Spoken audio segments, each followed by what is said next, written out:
In a world full of noise, 12 men were chosen to carry a message that would echo through eternity. But why them?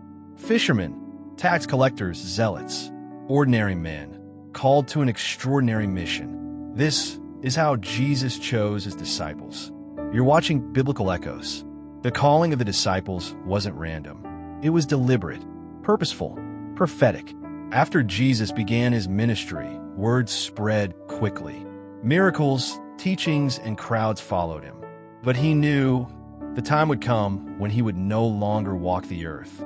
He needed witnesses, messengers, disciples who would become apostles.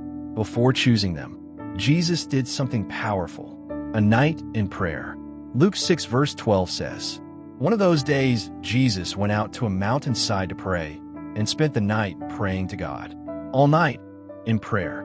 Before selecting his disciples, Jesus sought the Father's will. This wasn't a business decision. It was a divine calling.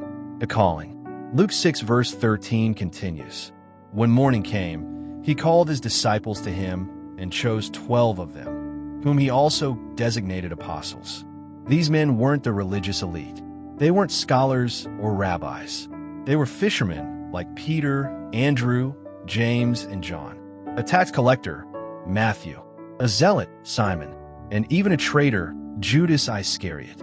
Yet, Jesus looked past what the world saw and saw purpose, potential, power. He didn't just choose followers. He chose leaders, witnesses, messengers. Mark 3 verse 14 says, "He appointed 12 that they might be with him, and that he might send them out to preach." To be with him, and then be sent. Their training wasn't in a classroom, but in walking with Jesus. Hearing his words, seeing his miracles, learning his heart. So why these 12? Because God doesn't call the qualified. He qualifies the called. They were teachable, available, obedient, not perfect but surrendered.